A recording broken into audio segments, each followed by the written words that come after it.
ஓம் சக்தி. சக்திகள் அனைவருக்கும் என்னுடைய அன்பான வணக்கம். சக்திகளே, நம்ம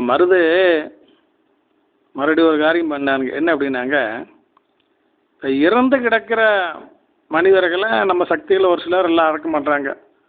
அம்மா சொல்கிறாங்க, அனாதை பணத்தை அடக்கம் பண்ணேன்னா அசுவமேத யாகம் செய்த பலனை உனக்கு தருவேண்டா மகனேன்னு அம்மா சொல்கிறாங்க. அந்த மாதிரி ஒரு சிலர் செஞ்சுட்டு இருக்கிறாங்க.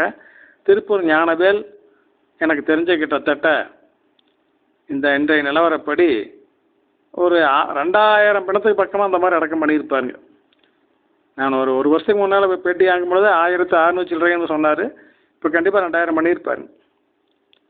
நம்ம மருது என்ன பண்ணுவாருங்கன்னா, அடிபட்டு இறந்து கிடக்கின்ற அனாதை நாய்களை, ஆமாங்க, நாய்களை எடுத்துக்கொண்டே அடக்கம் பண்ணுவாருங்க.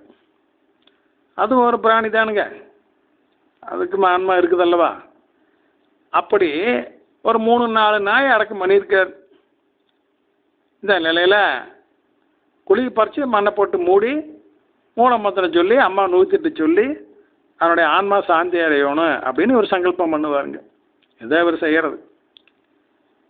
அம்மா கனவுல காமிக்கிறாங்க, இவர் நாயை அடக்கம் பண்ணி அதை மேலே பூவை தூவி சங்கல்பம் பண்ணுறாரு.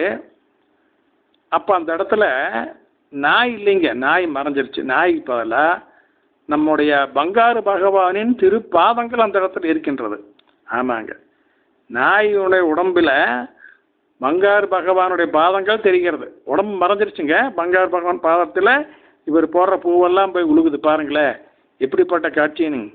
அப்போ நம்மளுமே இந்த மாதிரிலாம் நல்ல காரியங்களை ஒரு செவ்வாழை தொண்டன் அவன் பாட்டுக்கு மனசில் தோணும் நல்ல காரியங்கள் செய்யணும் சக்தியில்.